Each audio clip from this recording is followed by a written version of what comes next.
Okay, so we mentioned in a periodic table entry that there are two numbers, and one of the numbers we know is the atomic number, and then there is another number that is not a whole number, so it can't indicate the number of particles. It has to indicate something else. It's not the mass number. It's often referred to as the atomic weight. So the question is, what does it represent? So the first thing to recognize is that the particles that make up atoms and atoms themselves, they have really small masses. So conventional units such as grams that we often use to weigh objects in the chemistry lab are not very practical for expressing the mass of things like protons, neutrons, and atoms. So to get around this problem, chemists came up with what they call a relative mass scale, and it's based on this concept of what we call the atomic mass unit, and we mentioned this previously. So in atomic mass units, for example, protons and neutrons both have a mass of around about 1 AMU. So what the heck is an AMU, and where does it come from?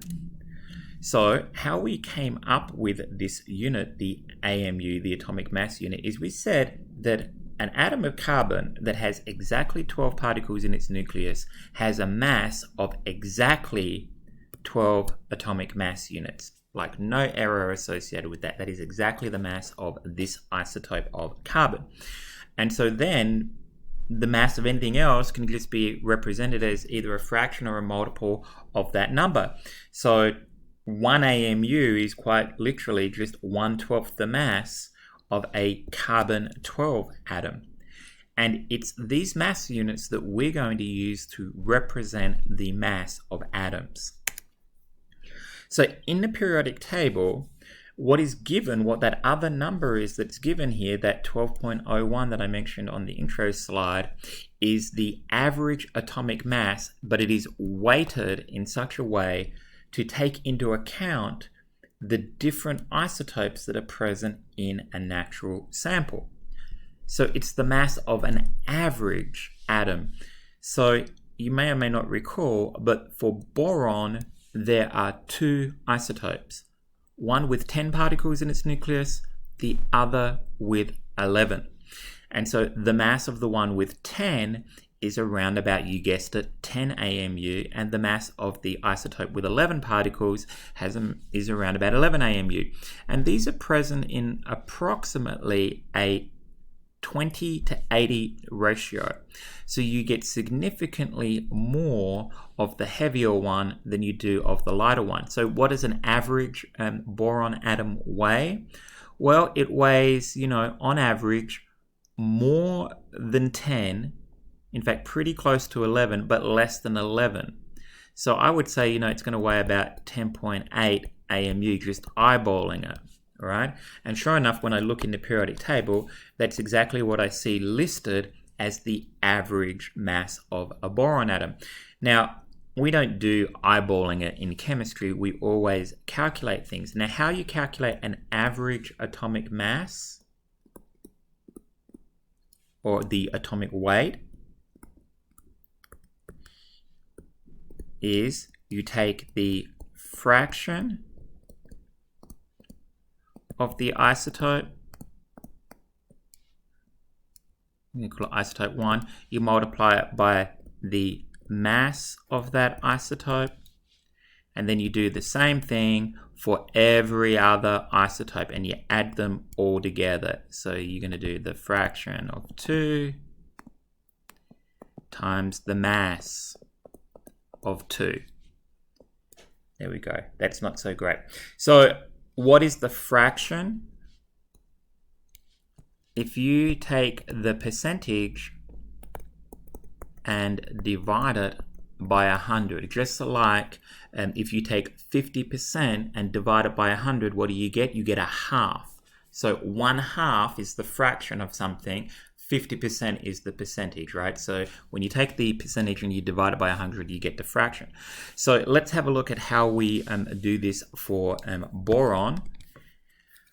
We take the mass of the first isotope, and we're going to multiply it by its fraction, which is just its percentage divided by 100, and then we do that for every other isotope. Now in this case it's pretty easy, there's only two, so we add for the second one its mass times by its fraction. Add those together and you should get a sensible number, right? And in this case we got more of the one that's about 11 and less of the one that's about 10, so it should be closer to 11 than it is to 10, and sure enough our answer 10.811 is closer to 11. Alright, so we can do more examples. Here is one with lithium. So there are two isotopes, one with a mass of about 6 and one with a mass of about 7. It looks like we have more of the heavier one than we do the lighter one. So what that means for us is that we would expect that the average mass is going to be closer to 7 than it is to 6. So let's calculate the average, the weighted average. It is the mass of the first one, 6.015. I'm just abbreviating it here. Divided by the multiplied by the fraction, which is the percentage divided by 100. To divide by 100, you just move the decimal point 2 spaces over to the left. And then for the second one, again, I'm just kind of cutting the number off at the third decimal place. It's the mass times by the percentage point of the fraction. And there we go. And what do we get? I'll just put that into my calculator, but I believe it comes out to be 6.9. Here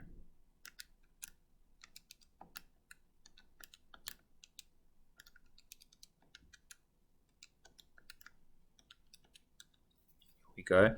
6.94 AMU. And so it's a lot closer to 7 than it is to 6, which makes sense because in a natural sample, it's mostly 7. Okay, let's do another one. I mentioned previously that silver is an atom type where there are two isotopes that are present in almost equal amounts. So in silver, there are two isotopes present. One has a mass of about 107, and that makes up at about 52% of a sample of silver, and the other one has a mass of about 109, and that makes up at about 49% of a sample of silver. So let's average these, doing the weighted average, and see what we get. So my weighted average, it's the mass of the first one, 106.9, times by its fraction, 0.515, that's just the percentage divided by 100, plus the mass of the second one, 108.9, times by its fraction, which is just the percentage divided by 100. You add those together. Now it should be halfway between the two, right? So the lighter one is about 107. The heavier one is about 109. So this should come out pretty close to about 108. Because it's right in the middle of those two, it's almost equal amounts of each one. Perhaps it is a little closer to 107 than it is to 109. So maybe it's like 107.8 or something like that, right? 106.9 times 0.515 plus 108.9 times 0.485. And what do we get?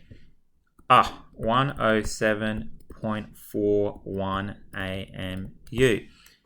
And I said that maybe it's a little closer to 107 than it is to 109, and sure enough, that's what we saw.